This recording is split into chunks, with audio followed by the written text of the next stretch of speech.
First of all, let's start with the economy. Everybody wants to look at the ISM or any definition of either expansion or contraction, good or bad about the economy. Where does Anthony Scaramucci, where does SkyBridge think the economy is right now? Well, we're constructive on the economy. The economic data is quite strong. The ISM data is low, primarily, in our opinion, because of the trade sluggishness, the trade talks, the uncertainty around trade. The investment capital numbers are down because, unfortunately, the president's strategy on trade has been a level of unpredictability, and so that's something that's got everybody slowing down. In some ways, the president, who was once critical of Barack Obama for excessive regulation slowing down investment spending and having people hoard cash, the uncertainty around the trade situation is sort of doing that.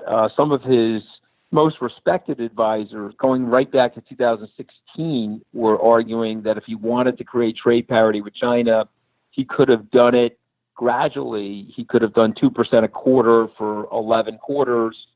And in 3 short years, sort of where we are now at this point in his presidency, he would have been at trade parity, but that would have given business leaders large and small the opportunity to adjust themselves and adjust their supply chains of when the tariffs are going on, when they're going off, what they're going to be, what goods they're going to be on, what goods they're not going to be on, has sort of slowed people there. I think that's affected the ISM numbers. We have a robust economy. We've got reasonably to very good data. I don't see a recession coming before the election. And there's no reason why, with good policy, we need to go into recession. I think Kevin O'Leary today, Anthony, was saying that, look, John, I spend a hell of a lot of money over in China. I know their intellectual property laws are not good, that basically they steal patents and then they claim them as their own in China. And he said that's a real problem for him and his businesses. And I know you, as a guy who both travels internationally and consults to a bunch of, heavy hitter, big companies, you must see the same sort of thing, that there are certainly things about China that we wish we could address, intellectual property probably being near the top of that list. I think intellectual property is the game changer. I think that's the reason why there's been such a delay in the trade negotiations. This past week, I was in Kuala Lumpur to make a presentation to a private equity group and interviewed a lot of people.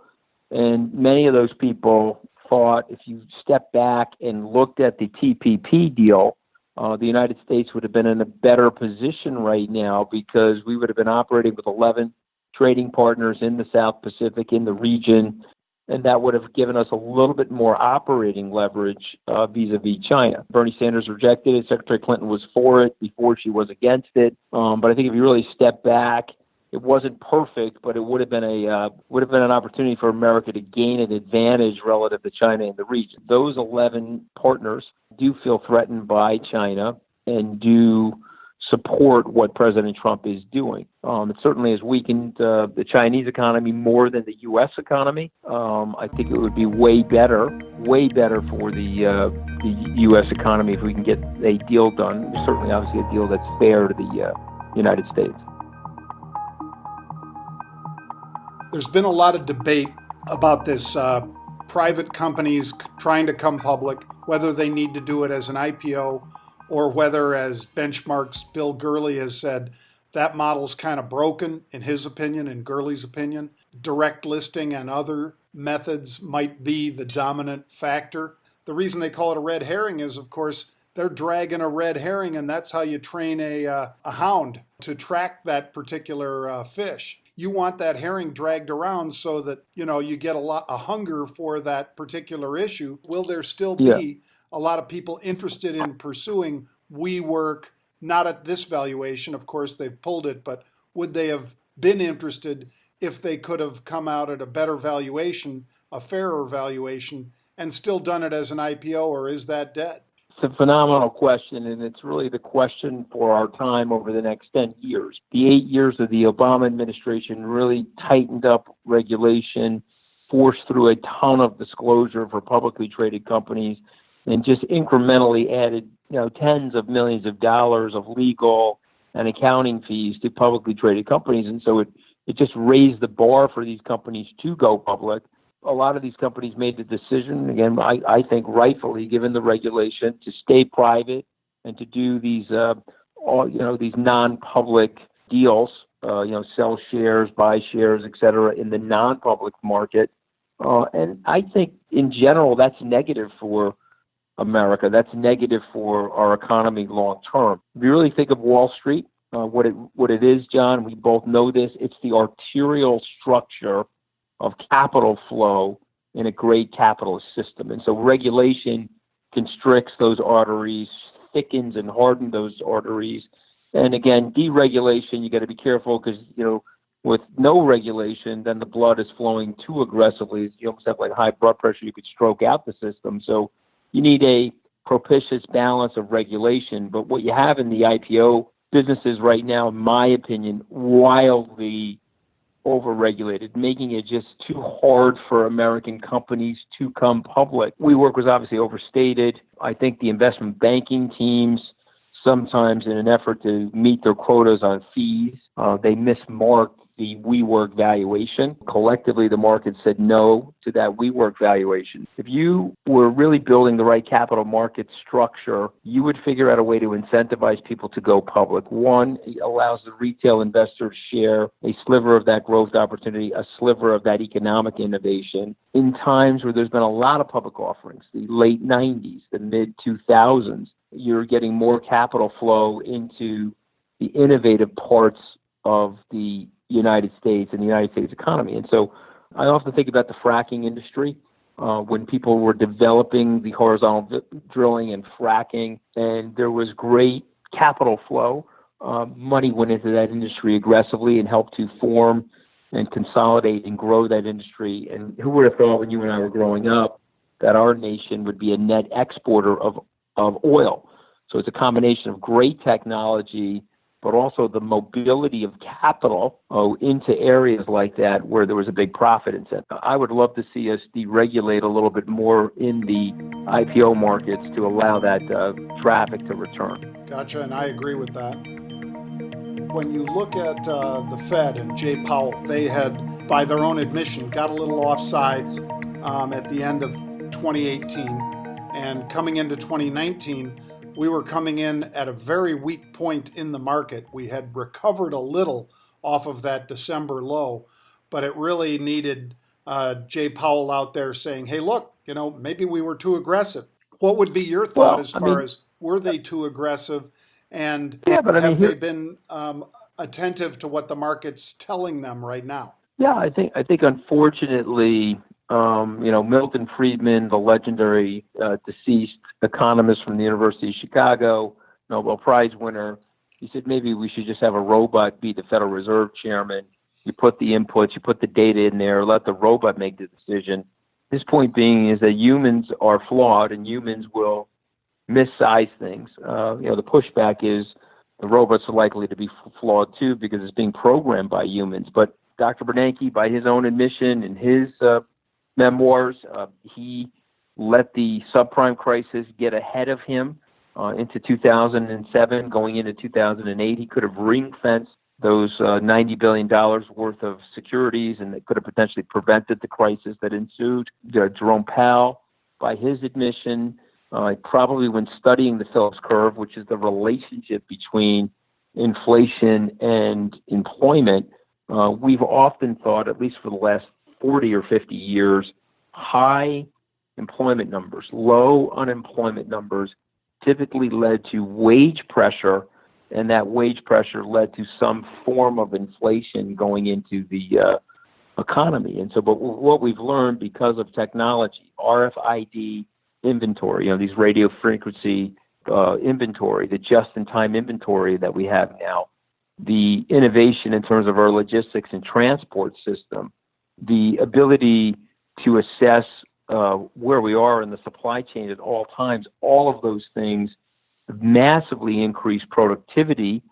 And so what ended up happening is wages went up a little, John, but prices actually went down on a lot of goods and services as a result of the way they're manufactured and delivered. And so Jerome Powell, again, by his own admission, the yield curve He probably push rates up to possibly 3 times too many. And by his own admission, he would say that the Phillips curve that we studied for the 40 years is probably longer and flatter than we thought.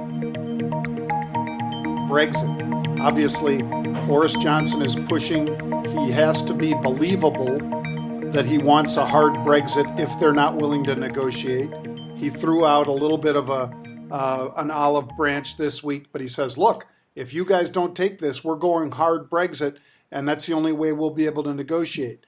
Do you think, Anthony, by Halloween we're going to have a hard Brexit? And if so, that puts more uncertainty into the market, right?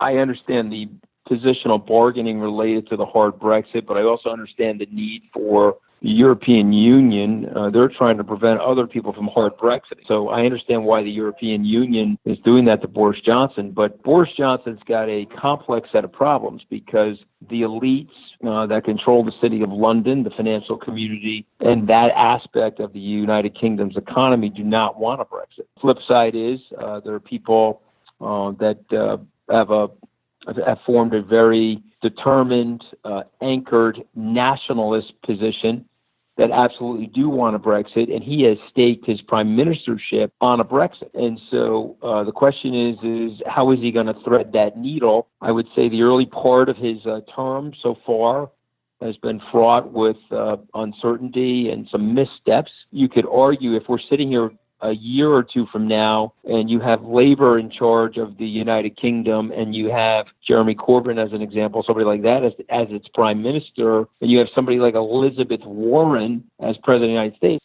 I think he's got no choice but to stick to the hard Brexit going into October 31st. But I do think, like the way a duck is flipping and paddling aggressively under the water while appearing very smooth on the top of the water, I think he's frantically trying to figure out if there's another solution that could be less economically damaging to the United Kingdom. Sometimes, I think what we've learned in our political world now, there's a lot of anger, and people will cut their noses off to spite their face, and they will make decisions that may not be in their economic best interest. They'll make these decisions for other reasons. I think some of that's happening now, John. Anthony, last question, and thank you again. Let me ask you, you've got SALT coming up in Abu Dhabi. That's in December. Will Brexit have been addressed, and will there be an impeachment? Those are two big things that the country and the investors are wrestling with. Do you think either of those things individually or together happen? And if so, where do you think we are in December? Well, I would say that we'll know in December if we've got a hard Brexit or not. And again, I would say you're 70% there on a hard Brexit. So unless some kind of miracle happens in the next 25 or 26 days, I think you got a rough direction going for the United Kingdom, at least short-term economically. I agree. As it relates to impeachment, do you think it moves forward in the Senate? Well, I think that Senator McConnell is saying that he will therefore be forced to have a trial. I think that the Republicans will move as quickly as possible for an acquittal.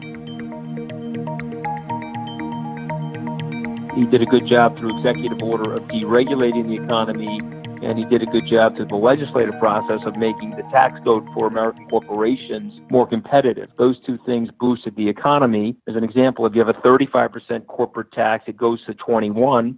That's a 40% increase in earnings, or a 40% reduction in corporate taxes. And so guess what happened? That flowed right through to corporate earnings, and the U.S. stock market went up 30 or 40%. So all of those things are positive. Economy's doing well. We both agree with that. Again, I think it's going to be very hard because he's going to come to president with a lot of money. Anthony Scaramucci, the founder of SkyBridge, thank you very much for your time, Anthony. It's great to talk with you. And good luck at Abu Dhabi in December. I think that'll be another fabulous SALT event. Awesome. I'm looking forward to seeing you soon. I appreciate it, John. Thanks. Thanks, Anthony. All right. God bless, man. You too.